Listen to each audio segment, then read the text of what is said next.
Pemirsa, Pusat Pengendalian dan Pencegahan Penyakit Menular atau CDD Amerika Serikat pekan ini merevisi aturan pemakaian masker. Warga Amerika ini telah mendapatkan vaksinasi penuh, mendapat kelonggaran untuk mengenakan masker di tempat-tempat terbuka. Dan berikut laporan VOA Washington DC.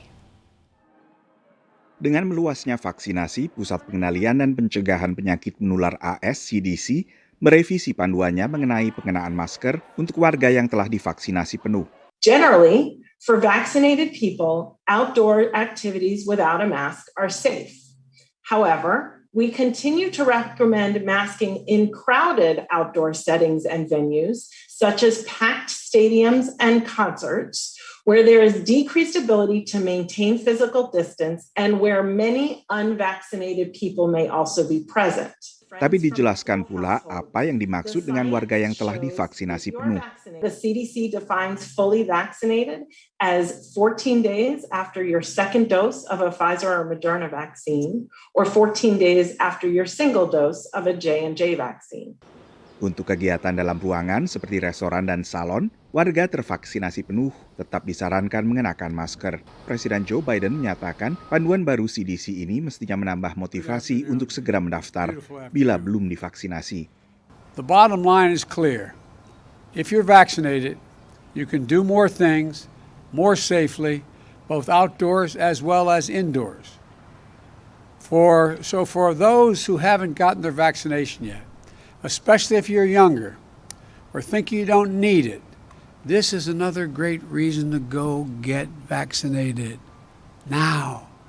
Keraguan akan vaksin masih menjadi kendala vaksinasi massal. Dengan berbagai survei menunjukkan sedikitnya 1/5 penduduk dewasa masih ragu atau bahkan menolak vaksin.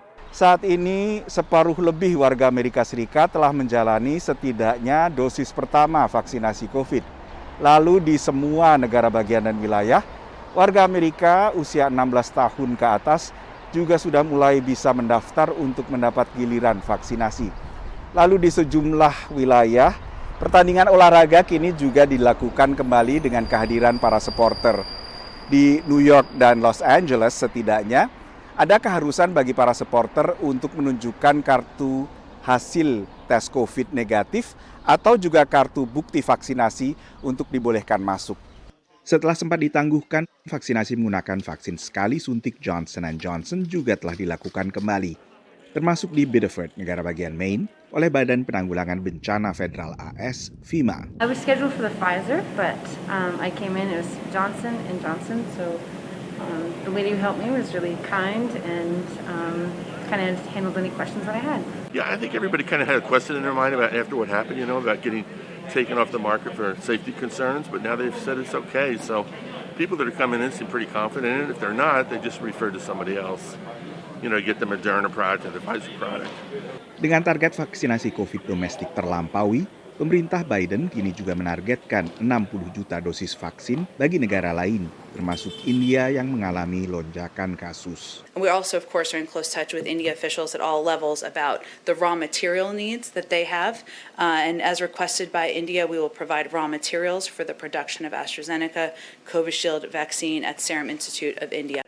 AstraZeneca sendiri masih dalam proses pengkajian oleh regulator AS, meski telah disetujui penggunaannya di negara lain dan juga ikut disalurkan program vaksin PBB COVAX. Dari Washington DC, Nova Purwadi, VOA. Pemirsa, kini kita telah tersambung dengan jurnalis VOA di Washington DC, Virginia Gunawan, untuk laporan seputar vaksinasi COVID-19 di Amerika Serikat, serta jelang pidato 100 hari Presiden Joe Biden. Halo Virginia, selamat pagi waktu Jakarta. Halo rekan-rekan, selamat petang waktu Amerika Serikat. Nah Virginia, ini kapan Presiden Biden akan menyampaikan pidato dan apa saja yang akan disampaikan oleh Biden di depan Kongres? Ya, Presiden Biden akan dijadwalkan untuk menyampaikan pidato perdananya kepada Kongres Amerika Serikat di gedung Capitol belakang saya ini pada pukul 9 malam waktu pantai timur Amerika Serikat. Ini memang akan menjadi mimbar bagi Presiden Joe Biden untuk menyampaikan pencapaian-pencapaian apa saja yang sudah ia dapatkan selama 100 hari pertama ia menjabat sebagai Presiden Amerika. Yang pertama tentunya di mana pemerintahannya Biden ini berhasil menggolkan American Rescue Plan atau rancangan undang-undang senilai 1,9 triliun dolar Amerika Serikat untuk mengatasi dampak dari pandemi COVID-19, termasuk dampak ekonominya, memberikan stimulus kepada warga Amerika Serikat. Dan yang kedua adalah janji Joe Biden yang akan memberikan vaksin kepada 100 juta warga Amerika Serikat selama 100 hari pertamanya. Pencapaian Joe Biden selama 100 hari pertama ini, Joe Biden dan pemerintahannya sudah berhasil memberikan sedikitnya 200 juta vaksin kepada warga Amerika Serikat.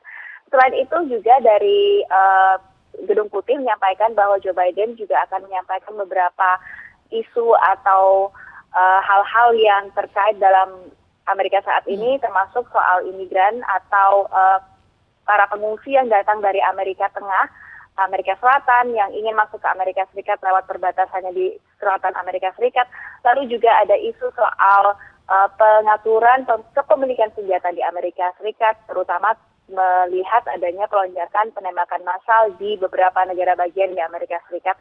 Selain itu juga reformasi kepolisian, di mana ini menyangkut dengan gerakan-gerakan Black Lives Matter dan juga tindakan-tindakan kekerasan yang dirasakan oleh kelompok minoritas Amerika Serikat. Dari sisi rencana ke depannya, Biden diperkirakan akan menyampaikan 2 rancangan undang-undang yang menjadi basis atau yang menjadi yang akan dia tonjolkan selama ini, yaitu American Jobs Plan dan American Families Plan. Dari segi foreign policy atau kebijakan luar negeri akan sangat berpusat pada tujuan utama atau strategi utama Biden, yaitu menggalakkan atau menggiatkan mengatasi bagaimana caranya mengatasi perubahan iklim di Amerika Serikat dan di dunia, rekan-rekan. Baik. Ya, Virginia, soal target 200 juta suntikan vaksinasi COVID-19, apa saja tantangan di lapangan saat ini?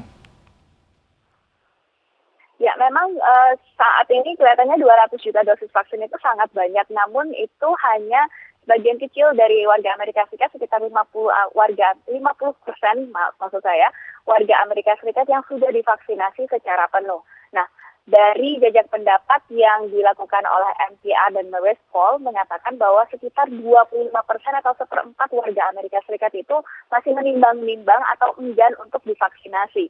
Hal ini memang berkaitan dengan ideologi politik, lalu ada juga ideologi keagamaan. Selain itu juga adanya retorika-retorika yang bermunculan termasuk hoax dan konspirasi yang beredar di kalangan masyarakat, terutama bagi mereka yang tidak percaya dengan vaksinasi. Jadi itu memang kendala terutama dari vaksinasi yang dilakukan oleh pemerintah Amerika Serikat. Walaupun saat ini Joe Biden juga memberikan sebagian insentif tambahan kepada bisnis atau perusahaan agar memberikan kesempatan bagi pegawainya untuk diberikan izin cuti ataupun izin kompensasi keuangan jika memang mereka harus mengambil cuti untuk mengambil vaksinasi, rekan-rekan. Baik, lalu ini ada isu lain menyangkut rencana Biden untuk menarik mundur pasukan Amerika Serikat di Afghanistan bulan September. Rencana ini juga ditentang di Afghanistan karena tingkat ancaman kelompok Taliban dan ISIS ini masih tinggi. Apa tanggapan dari Gedung Putih?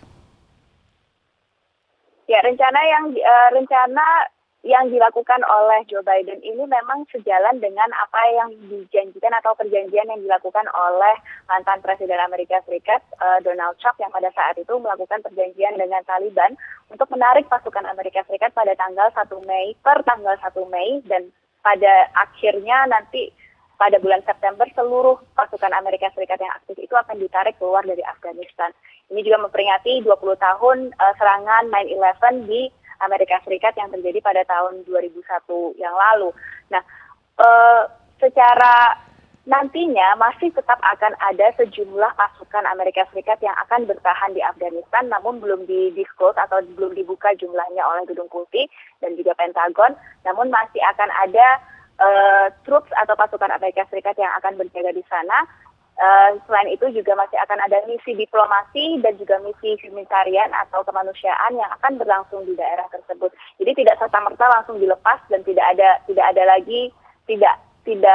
ada kondisi vakum di Afghanistan begitu pasukan Amerika Serikat ditarik dari Afghanistan. Oke, baik. Terima kasih banyak Virginia Gunawan langsung dari VOA Washington DC. Terima kasih dan selamat bertugas kembali.